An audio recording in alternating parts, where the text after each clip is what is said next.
अच्छा, लेटेक्स के अंदर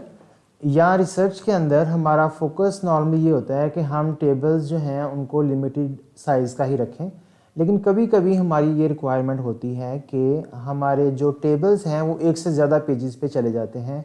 और उसमें हमें एक स्पेशल जो पैकेज है वो यूज़ करना पड़ता है जिसे हम लॉन्ग टेबल कहते हैं। तो इस वीडियो के अंदर हम ये देखते हैं कि लॉन्ग टेबल हम कैसे जो है वो क्रिएट कर सकते हैं। तो अगेन हम एक न्यू प्रोजेक्ट क्रिएट कर लेते हैं। इसका नाम हम रख लेते हैं लॉन्ग टेबल प्रोजेक्ट।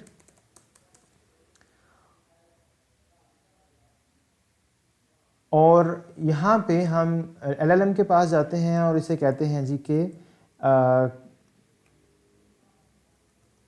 इसे हम कहते हैं कि create text code for minimal long table example with 2 columns and 4 रोज। ठीक है, इसको हम रन करते हैं।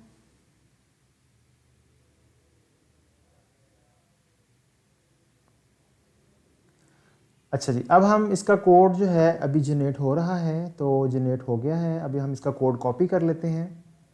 यहाँ पे ले जाके इसका पहले वाला कोड हम रिमूव करके इसमें ये कोड पेस्ट कर देते हैं और इसको सेव करके देखते हैं कि क्या आउटपुट आ रहा है। तो ये आप देख सकते हैं कि एक मिनिमल लॉन्ग टेबल एग्जाम्पल जो है वो हमारे पास आ रही है। ठीक है जी, और यहाँ पे आप देखें कि ये जो लॉन्ग टेबल है ये मिनिमल लॉन्ग टेबल एग्जाम्पल है, तो ये इसका कैप्शन है, ये इसका लेबल है, ये हॉरिजेंटल लाइन है। आप ये देखें इसने कमेंट्स भी साथ साथ दिए हैं कि ये आईडी और डिस्क्रिप्शन जो है ये फर्स्ट एंड फर्स्ट हेड। ठीक है, तो यहाँ पे जो टॉप पे जो हेडिंग बनेगी इसकी, यानी कि ये जो ऊपर आईडी और डिस्क्रिप्शन आ रही है ये आएगी। ठीक है, तो एंड फर्स्ट हेड हो गया। ठीक है, उसके बाद आगे जो है वो हेडर फॉर सब्सिक्वेंट पेजेस है, यानी कि अगर ये जो टेबल है अगले पेज पे जाता तो फिर उसके ऊपर जो है ना वो आईडी, डिस्क्रिप्शन और कंटिन्यूड लिखा आएगा।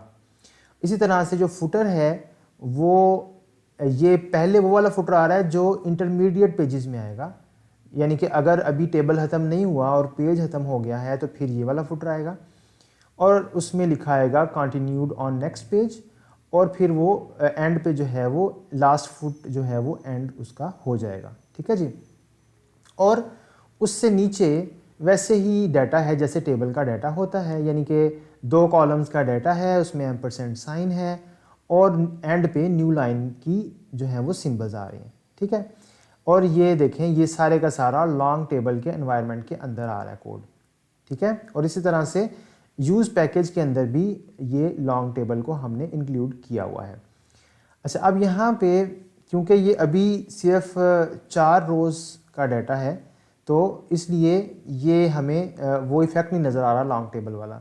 तो हम इसमें क्या करते हैं कि इस डाटा को मल्टीपल टाइम्स यहाँ पे पेस्ट कर लेते हैं ताकि हमें वो इफ़ेक्ट नज़र आए कि जब ये मल्टीपल पेजेस पे जाएगा तो इसका क्या इफ़ेक्ट होगा। अच्छा, अब यहाँ पे ये देखें कि ये टेबल जो है ये पेज जब ख़त्म हुआ तो यहाँ पे ये देखें कंटिन्यूड ऑन नेक्स्ट पेज लिखा आ गया, यानी कि ये टेबल ये यहाँ पे ये क्लियरली रीडर को पता चल रहा है कि ये टेबल अभी ख़त्म नहीं हुआ। ये कंटिन्यूड ऑन नेक्स्ट पेज कहाँ से आया है, ये हमने यहाँ पे लिखा था फुटर के हवाले से कि जब पेज जो है वो ख़त्म हो जाए और फुटर वो टेबल ख़त्म ना हुआ हो तो वहाँ पे क्या हो कि दोनों जो है ना मल्टी कॉलम से ये मुराद है कि दोनों जो कॉलम्स हैं उनको मर्ज करके एक ही बना दो और उसमें ये चीज़ लिख दो कंटिन्यूड ऑन नेक्स्ट पेज। ठीक है जी, अगले पेज पे चल के अगर हम देखें तो यहाँ पे देखें कि ये वाला अप्लाई हो रहा है कि जी हेडर फॉर सब्सिक्वेंट पेजेस, जहाँ पे आईडी और डिस्क्रिप्शन आएगी और साथ में कंटिन्यूड लिखा आएगा, यानी कि यहाँ पे आप अपने हिसाब से कुछ भी लिख सकते हैं जिससे आप बेसिकली रीडर को ये बता रहे हैं कि यहाँ पे ये टेबल जो है ये कंटिन्यूएशन है।